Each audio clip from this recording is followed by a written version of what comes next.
Coming up on Transworld Sport, we look back on a thrilling Euroleague basketball season. We're on the waters of Portugal for the Aqua Bike World Championships.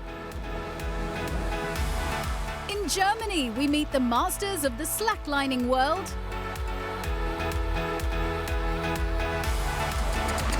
And we take aim and fire in England at paintball's oldest competition.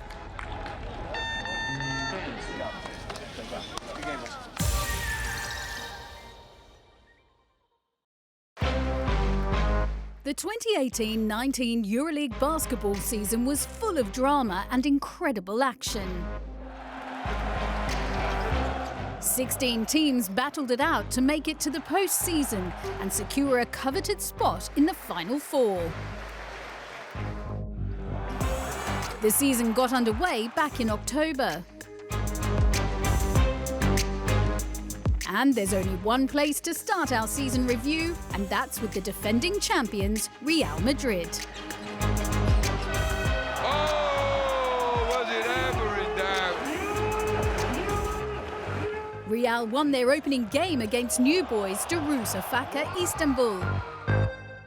On to the first double week of the season, and it was time for the underdogs to show their teeth. Darüşşafaka rebounded against Budućnost. Bayern Munich overturned Panathinaikos, and Gran Canaria earned their maiden Euroleague victory at the expense of Spanish rivals Barcelona.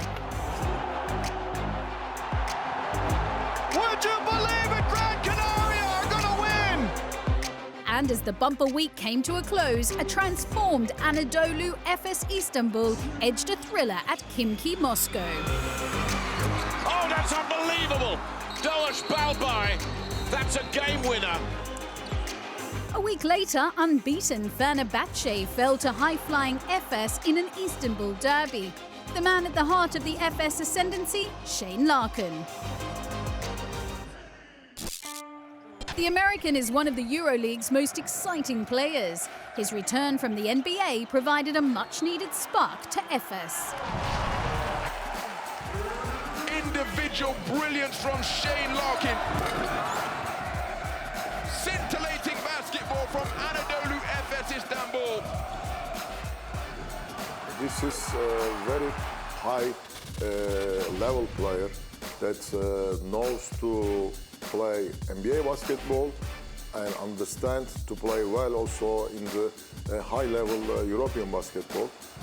Very good player, very fast, point guard. Short, but very fast. I never see one point guard like this. It's a big sign for Efes and for our team. Larkin's free-flowing game has fitted perfectly with Efes' style of play.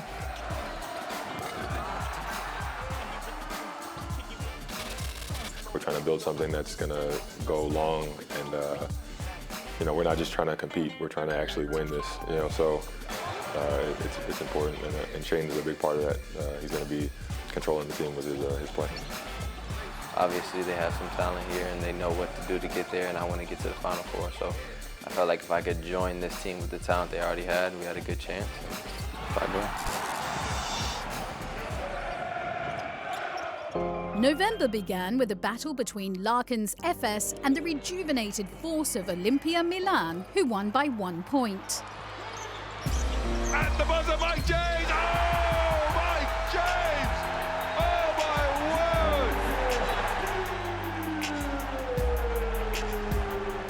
word! Round 6 saw the Greek derby between Olympiakos and Panathinaikos. David Blatt's Olympiakos went down 93-80. You learn more from the loss than you do from the win. You got to jump on that opportunity to get better and to improve certain things. Better luck for Svetislav Pesic, though. His Barca team claimed their 5th straight win in round 7. Round 9 and the week that turned the Euroleague on its head. Blatt's boys had clearly learned their lessons from that Greek derby defeat, inflicting Real Madrid's first Euroleague loss since April. Meanwhile, Budućnost Podgorica produced a huge shock by beating CSKA Moscow at home in Montenegro. Will you believe it? Podgorica have done it! upset of the season! Both CSKA and Real Madrid had the opportunity to restore some pride the following week, but only one could, as the two giants went head-to-head.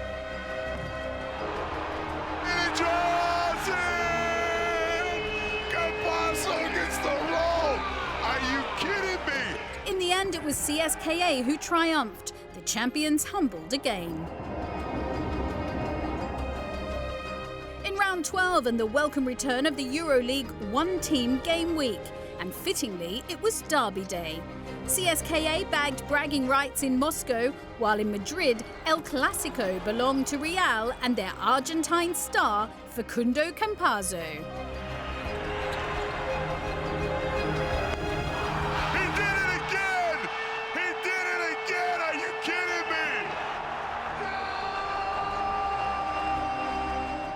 Elsewhere, despite Zalgiris' patchy form, Brandon Davies was posting huge numbers for the Lithuanians.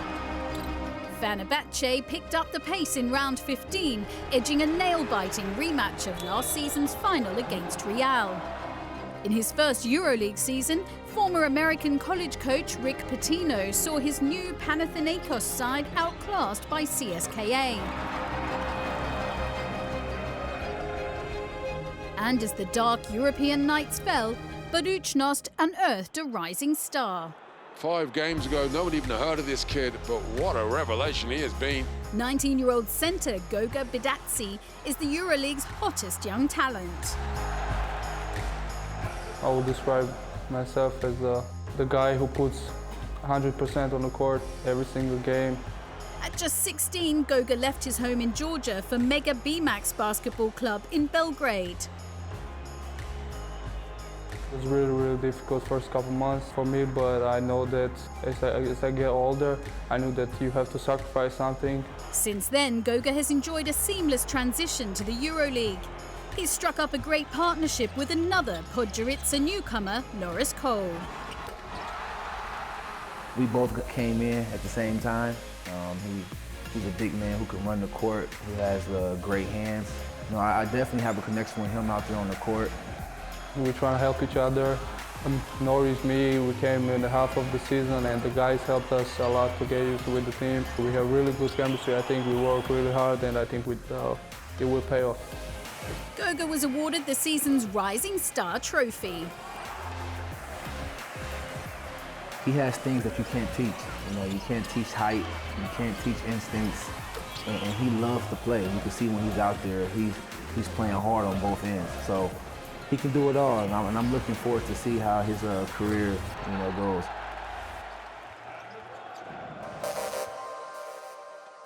The turn of the new year brought an increased intensity to the action on the court, with the teams fighting to make the top 8. In Greece, Rick Pitino's Pana found Olympiakos rebound king Nikola Milutinov just too hot to handle. Milutinov! Well, Milutinov is playing like his mama never held him as a baby. In round 17, Kim Key snapped Fenerbahce's 12-game winning streak. What an upset we have just witnessed here at the Matici Arena. Upset kings Budućnost proved lightning can strike twice as they shocked Real Madrid in round 19. The Montenegrins won by 13 points. Sneaking under the mid-season radar, Maccabi Tel Aviv were in scintillating form. The Israelis made it 7 wins out of 10 under new coach Ianis Seferopoulos. Playoff form, but had they left it too late? Vitoria-Gasteiz in Spain was the host city for the 2019 Final Four, and local side Baskonia were desperate to be at their own party. It would mean a lot to the Baskonistas and everybody here to have their home team and be able to come out and support us. The Fernando Buesa Arena was the place that all teams wanted to reach. With 10 games to go, almost all of the sides were still in with a chance of making it there. January ended with a Euroleague classic. Bayern Munich overcame visitors Fenerbahce in a double overtime thriller.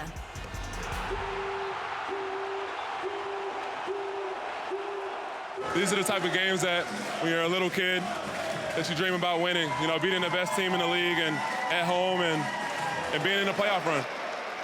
February tipped off with a Nick Calathas clinic as Panna took down Efes. I've coached against Magic Johnson, Bird, some of the great gods, Maurice Cheeks, Isaiah Thomas in the game. Nick Calathas is the best passer I've seen in my lifetime. Round 22, Maccabi versus Olympiacos. A clash of playoff hopefuls and a battle of wits between two coaches facing their former clubs. Ianis Seferopoulos came out on top. 24 hours later, Fenerbahce became the fastest team in Euroleague history to reach the postseason, and we'll see how they got on later in the show. And now it's time for our sporting question. July will see cycling's Tour de France take place, and the race begins in Brussels, Belgium to mark the 50th anniversary of Eddy Merckx's maiden Tour win.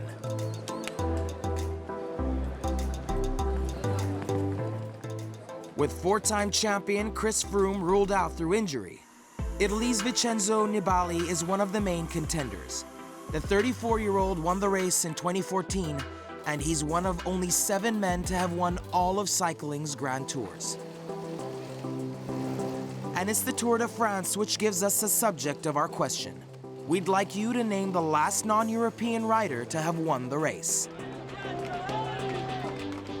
We'll bring you the answer later in the show.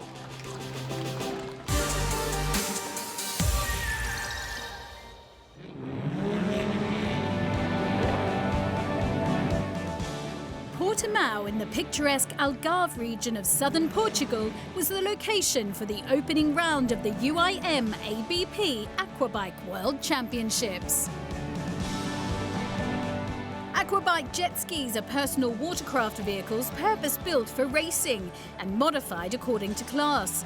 The sport is one of the fastest, most spectacular and demanding events on water. Runabout aquabikes are the largest and most powerful in the championship, and it was those that most of the crowd had come to see race. We will see. I only got a few laps. It's a fast track for sure, one part of it. The other part right here in the front is a little bit more tight. It looks flat, but it will get choppy after a few laps. Now the conditions are like calm, but they will get very bad during the weekend as there will be a lot of wind, and 23 pilots in the water will make it difficult.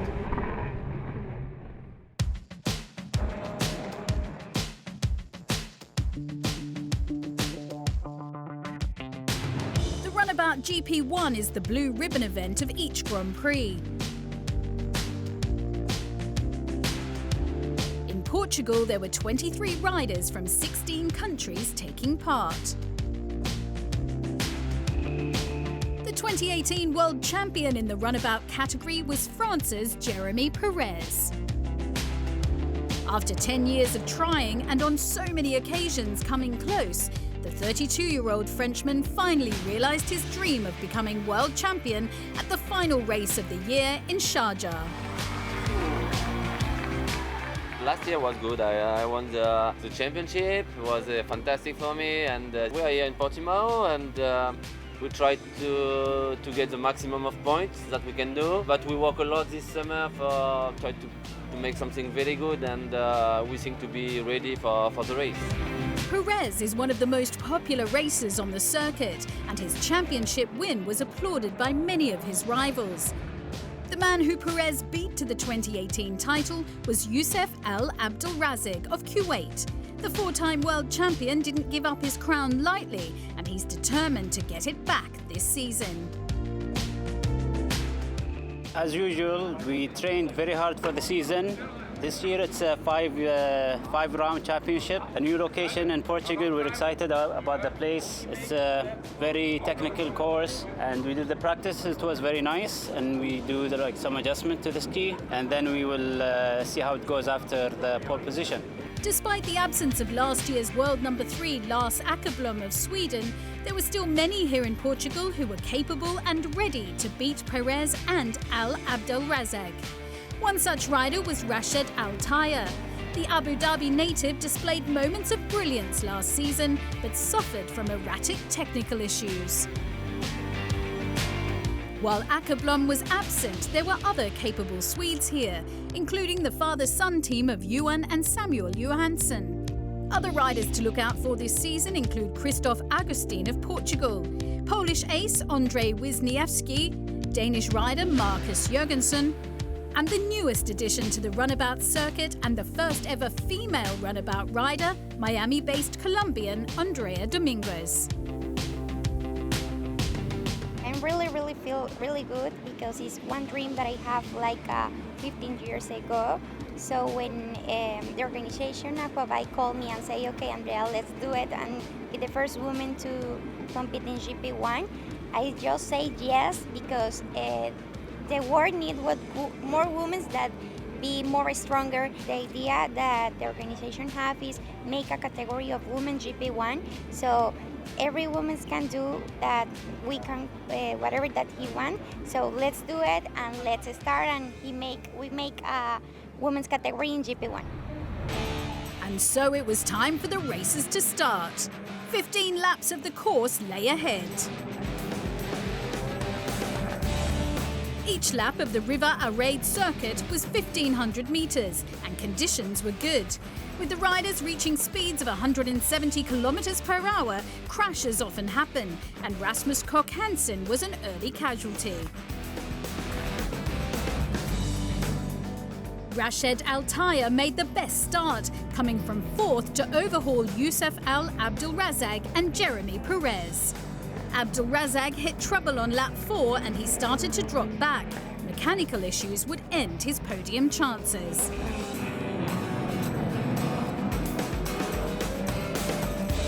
Altaya maintained a frantic pace at the front and opened up a 14-second lead.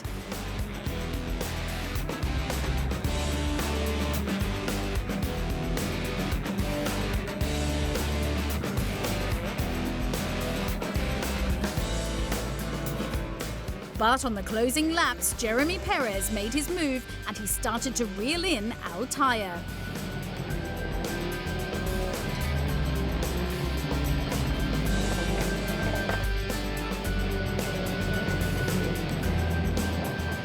The Frenchman timed his run to perfection. He hit the front on the final lap and held on for a thrilling victory.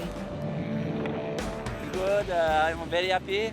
I start third, Youssef have some trouble, and after I try to keep slowly and to stay behind Altaya, and in one moment I said, okay, try to pass him, and I push 2 laps, and I pass him, and very happy, and I stay focused for the second motor, but already I take 25 points, and it's good for the championship. At every event, there are 2 races, and so the following day, Altaya had his chance to get revenge on Perez. The wind had picked up overnight, and so GP2 took place in testing conditions. As in the first race, it was Altaya who took the early lead.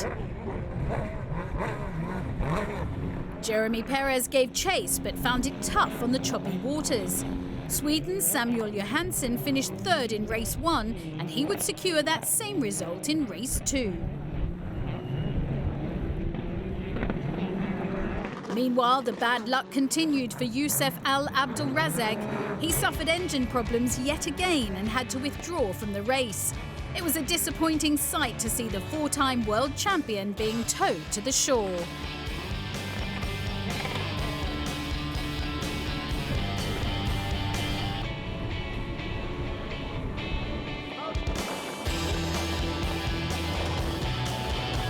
Up front, Rached Altaya wasn't to be caught this time.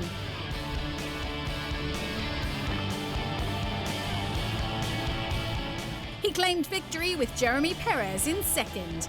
Both men left Portugal joint top of the standings with 47 points each.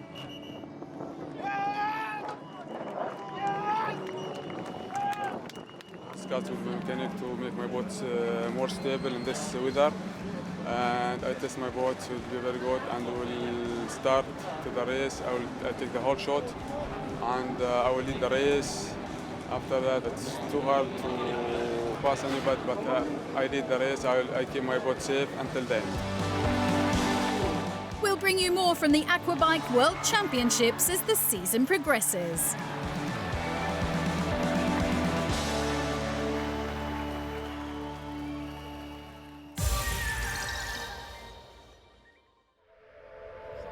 The German city of Stuttgart was the location for the 2019 World Championships in trick lining on a slackline. Trick lining combines the balance and coordination of slacklining with spectacular aerial stunts and gravity-defying feats.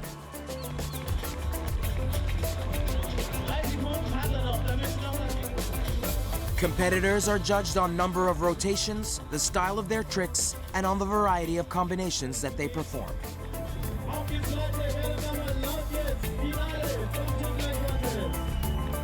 Alongside the Trick Lining World Championships, the Jib Lining World title was also up for grabs in Stuttgart. Jib liners bounce on a slackline to the rhythm of the song, using their balance and timing to put together a combination of tricks.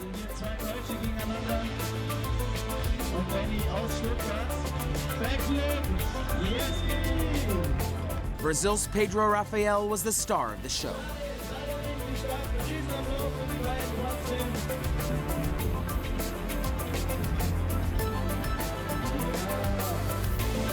He displayed a fluid combination of skills, including 2 double knee drops, and claimed the world title.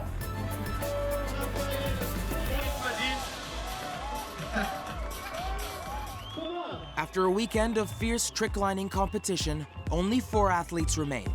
The bronze medal match was between Louis Boniface of France and Japan's Haruki Kinoshita. Boniface went first, putting down a solid performance which combined double flips, varial rotations, and chest bounces.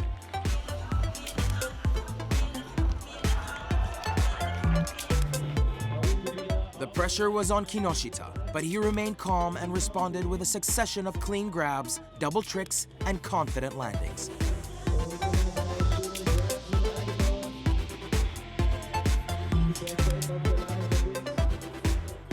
It was good enough to earn the Japanese entrant the bronze.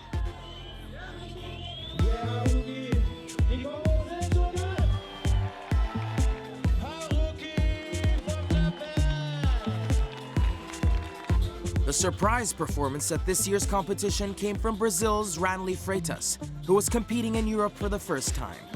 His confidence on the line made him a fan favorite, and he joined Abraham Hernandez in the 2019 World Slackline Masters Final. Freitas performed a series of back-to-back front flips, back flips, and controlled landings.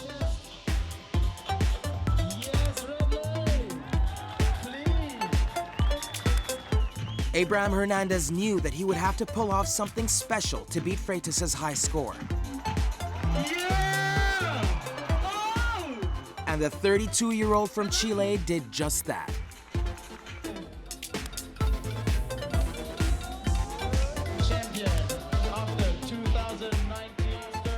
A flawless display saw Hernandez crowned world champion.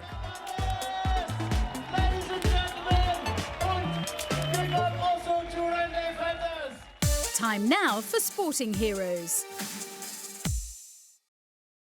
At the 2012 London Olympics, Samantha Murray won the final medal for the host nation. The Briton claimed silver in the women's modern pentathlon, having only secured her place on the team by winning world bronze a few months earlier. 2 years later, Sam won the world title, and she competed at her second Olympics in 2016. When it comes to her sporting heroes, Sam looks to the athletics equivalent of the pentathlon. Hi, I'm Samantha Murray, and my sporting hero is Dame Mary Peters. At the age of 33, Mary Peters went into her third Olympics, knowing that they would offer her a last chance of glory. At Munich 72, she won a gold medal in the pentathlon. Peters lived in Northern Ireland at the height of the Troubles, and following the Games, a terrorist threat was made on her life. But she continued to work in the community in Belfast, helping to lift the profile of sport in Northern Ireland. Mary raised enough funds for a new athletics track in the city, and she was a founder member of the Ulster Games, designed to encourage peace through sport. I guess I'd consider her as a sporting hero because she went to 2 Olympic Games before she became Olympic champion, but she went to the Olympics in the midst of unrest and the troubles in Northern Ireland, and she is a Belfast girl. And despite that, she kept training at home in Belfast, and she went to the Olympics and won a gold medal. But I remember seeing footage of her, and she, on every camera shot, she's always smiling, and I think she was remembered for her smile despite the troubles that she had back home.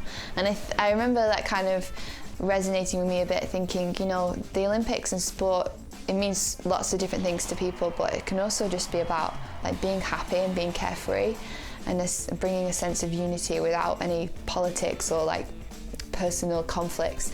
And as well as she's a heptathlete, so she's a multidiscipline athlete, I just thought she was great, really, being able to go out there, smile and look like she was having the best day of her life and come away with a gold medal.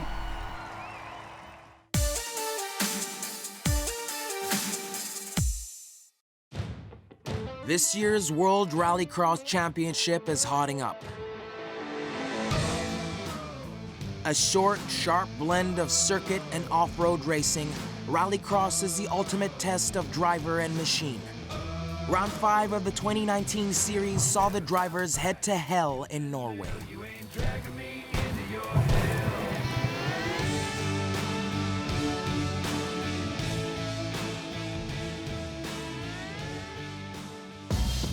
One man aiming for victory here in Norway was Andreas Bakkerud.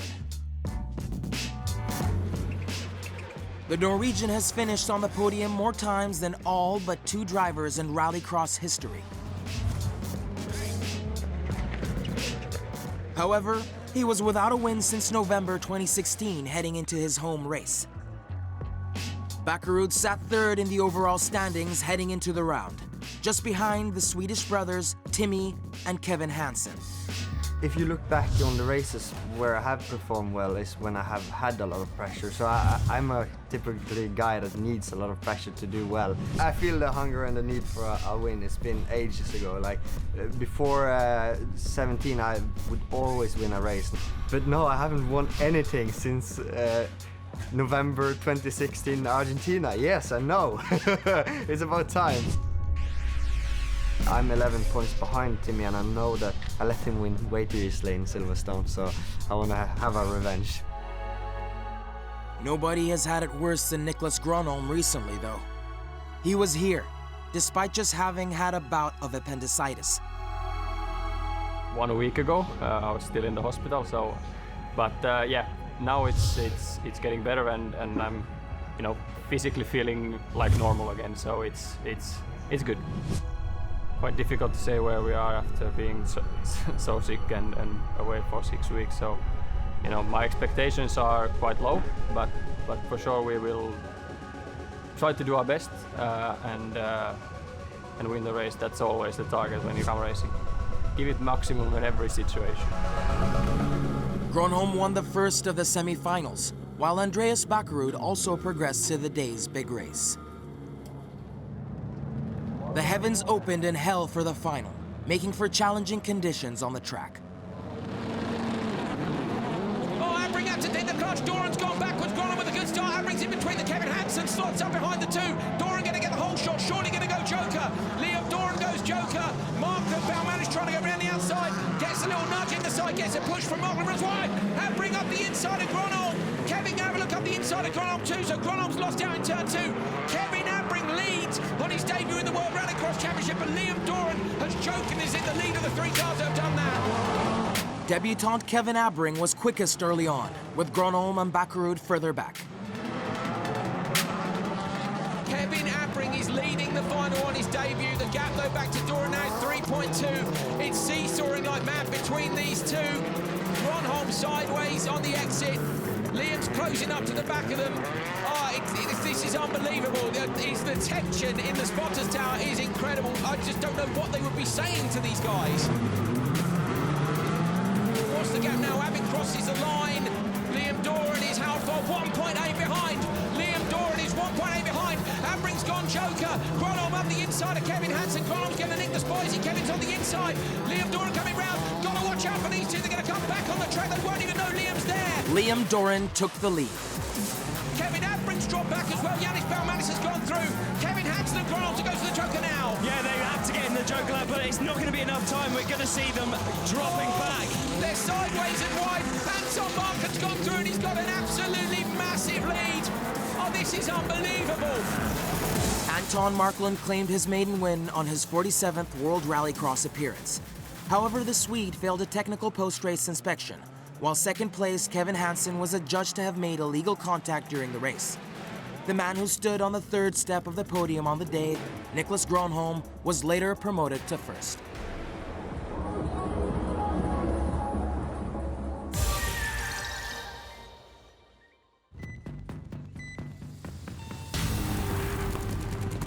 Paintball was developed in the United States in 1981. Its popularity soon spread, and today you can find games going on all over the world. Once a year in southeast England, the Campaign Cup takes place. It's the world's oldest paintball competition and has evolved considerably since the inaugural event in 1989, which featured 12 teams. At this edition, around 1,500 competitors from around the world took part. Event organiser Barry Fuggle. We have 141 teams here over the weekend, 3 days of play on 4 courts or fields, as you see behind me.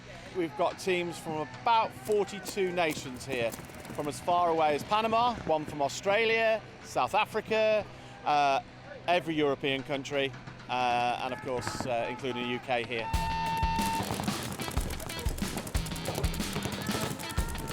In paintball, players use carbon dioxide or nitrogen-powered paintball markers to eliminate opponents from play, shooting them with marble-sized gelatin paintballs.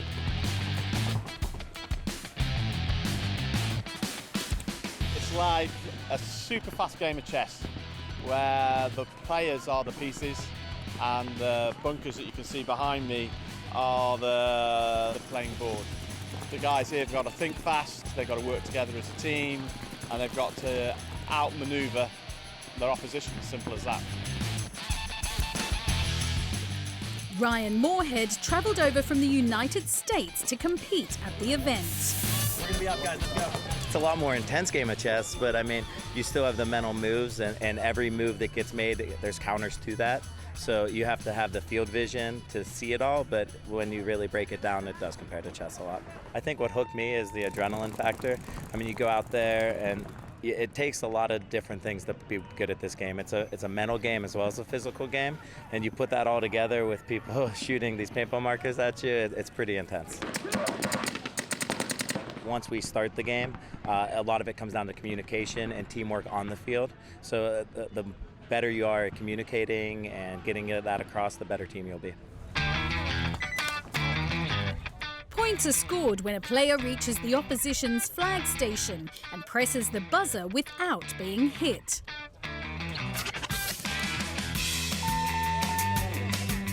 Whoever is leading at the end of 15 minutes wins the game. There's 5 playing on a team. They'll have a squad of 7 per match. And they can rotate each point. Any hit, paintball burst on any part of the body or equipment or anything, it's out. That's an elimination, and they have to pull themselves out of the game immediately. Both the UK Paintball Sports Federation and the players here were keen to dispel the notion that this sport is a paramilitary type activity, catering for combat-obsessed individuals. I think that's one of the biggest misconceptions. People think we're out there and it's like a simulation war game and something like that, and it isn't anything like that. It's more of an extreme action sport. Our paintball markers, they do shoot projectiles, but they're gelatin projectiles with paint inside. No one's getting hurt. Given the nature of the sport, every precaution is taken to maximise player safety. The speed of the balls being fired is limited to 90 metres per second, and protective equipment must be worn at all times. Under the jersey and under my pants, I got knee pads and elbow pads. They're super necessary because we're not just running on our foot, we also slide, we dive. That's why I need to have a padding, not to get any injuries. The marshals behind us, they will check them going on, they check them coming off, and they can randomly check them at any time, and there are penalties for exceeding those rules. It's very strictly controlled and adhered to.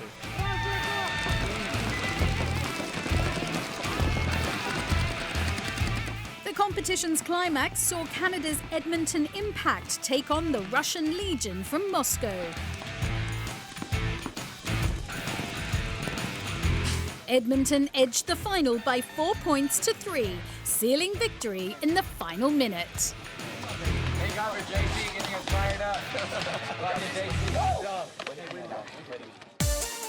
Now for the answer to our sporting question.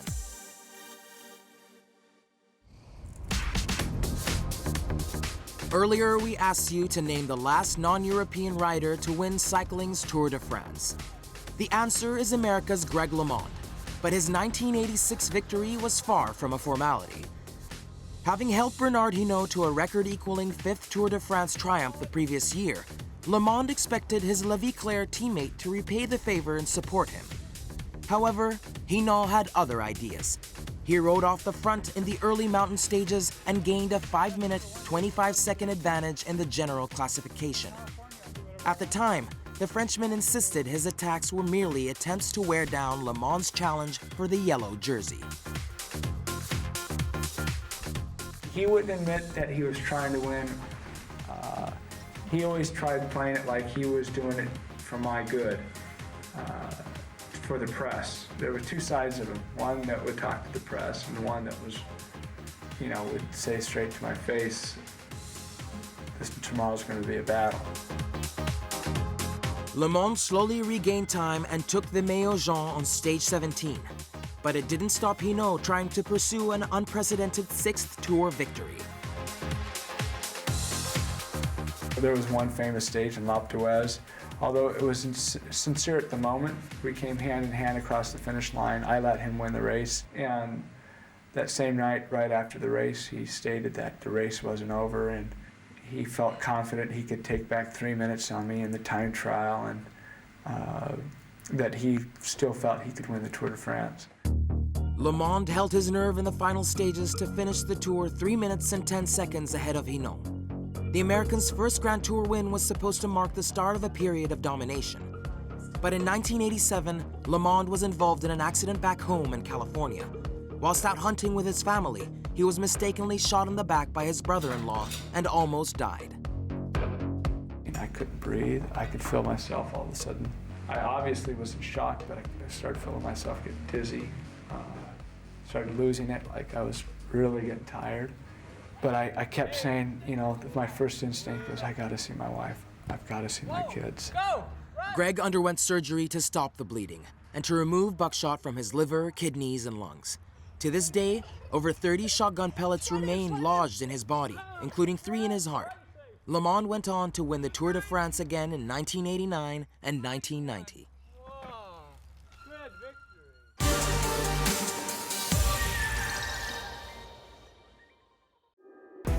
Now we continue our look back on the 2018-19 Euroleague basketball season. By March, the playoffs were looming large, and Barcelona stepped up with a win over Real Madrid. Claver flying through for the two-handed slam. CSKA hit 100 in their win over Milan. Home court advantage in the playoffs guaranteed for the Russians. Every win gets you a step closer to your ultimate goal, getting to the Final Four and possibly lifting the trophy. But CSKA's 7-game winning streak was snapped the following round by the league's other informed team, Panathinaikos. Calathes from way outside, banks it in! Into late March and the final double week of the Euroleague season. FS and Barcelona both punched their playoff tickets, while Zalgiris dealt a hammer blow to Maccabi's hopes. A 4th win in 5 kept the Lithuanians' chance of making the postseason alive. Ahead of the penultimate round of fixtures, the first 5 playoff spots had been snapped up with 3 places still up for grabs. This incredible race for the postseason is going down to the wire. Milan was in the mix, but were thrashed by Fenerbahce in round 29. The Turkish side clinched the regular season top spot in the process. Bayern Munich's playoff challenge ended with a whimper and a humbling defeat to Darüşşafaka. Results were falling for Zalgiris, who edged a must-win encounter against Olympiacos to sneak into the playoff places. The scene was set for an epic round 30 finale to the regular season. Nick Kalathis' historic triple-double secured 6th place for Panathinaikos.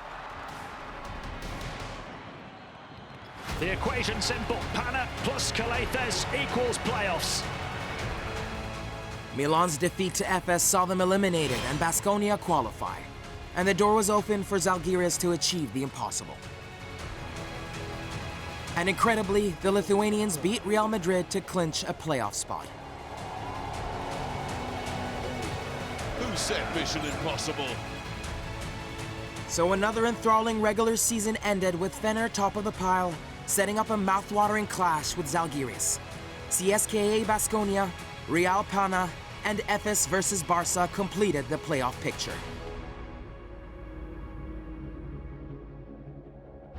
Eight teams had battled hard all season to secure their place in a best-of-5 series. Only 4 would make it to the season finale in Vitoria-Gasteiz.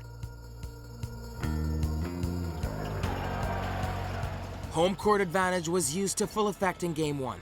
Defending champions Real Madrid fought off Panathinaikos, and top seeds Fenerbahce took control with a dominant performance against Zalgiris Kaunas.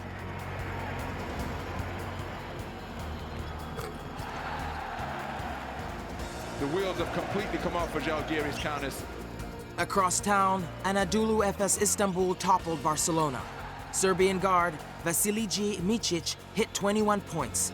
In Moscow, CSKA overcame Baskonia Vitoria-Gasteiz with ease.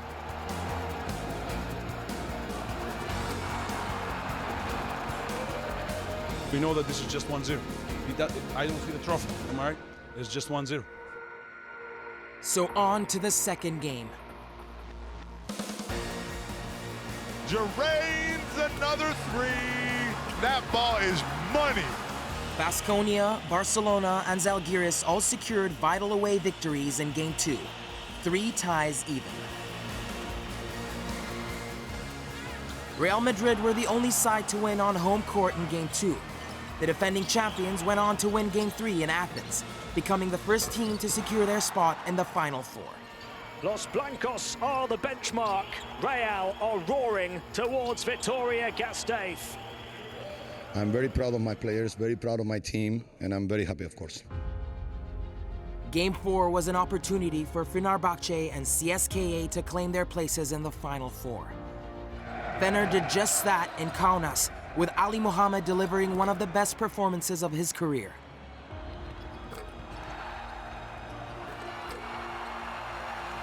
They will go to Vitoria-Gasteiz in pursuit of another Euroleague title. It's hard to beat us when we score like that. We're just happy we won and we're advancing. Meanwhile, CSKA denied Baskonia the chance of a Final Four on home court. The Russian Giants secured a 16th Final Four appearance in 17 years. Moscow moves on, and we have one more team checked into their hotel. With one more place remaining, Efes and Barcelona faced off in a dramatic Game 5 in Istanbul. And it was Efes who prevailed, securing a place in the Final Four for the first time in almost 2 decades. Efes, having finished in 16th place last season, are going to Vitoria. After 19 years, Efes is on the Final Four, and I am proud of this. So an Istanbul derby on the cards in Vitoria, while Real Madrid and CSKA were set to lock horns once again.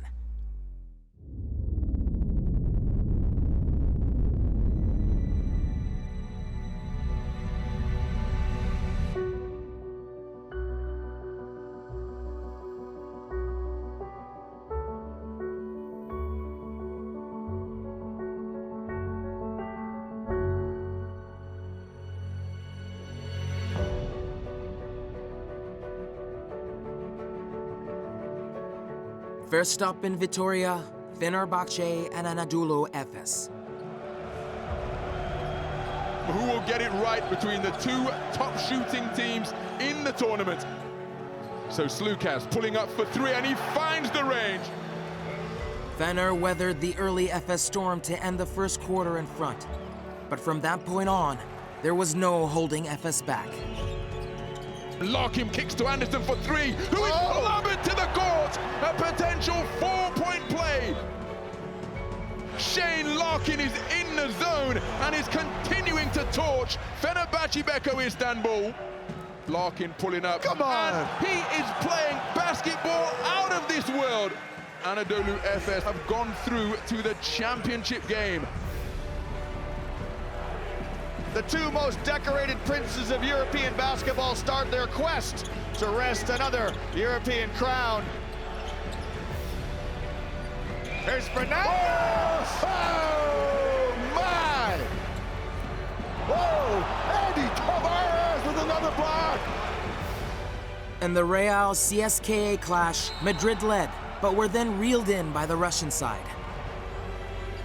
Decolo in space, let's fly with a three, and it rattles home! Ceska with the win have earned the right to play Anadolu Efes in the finals. It's a championship game. Everybody's been dreaming to play in such games. To go to final is not enough for me. It's in one game to get the trophy. To win a championship at this level would mean everything to me. In this Final Four, we are in very good shape to win this cup. Do we want to do it, or we're going to be just another team in history?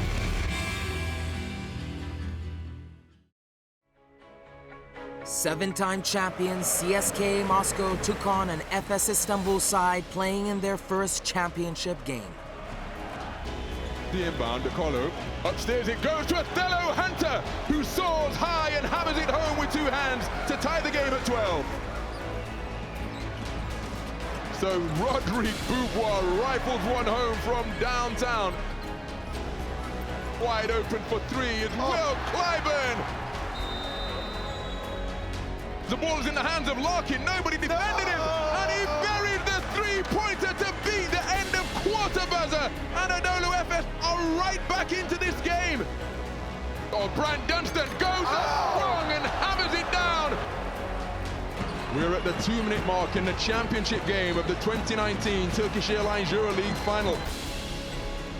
Londo Decolo put his team up by 9. That was a huge moment right there. Efes's comeback was thwarted as CSKA won. Jubilant scenes here at the Fernando Guesa Arena. It is CSKA Moscow who celebrates. Prevailing in a hard-fought contest against the first-time finalist Anadolu Efes Istanbul. CSKA Moscow are the 2019 champions of the Euroleague.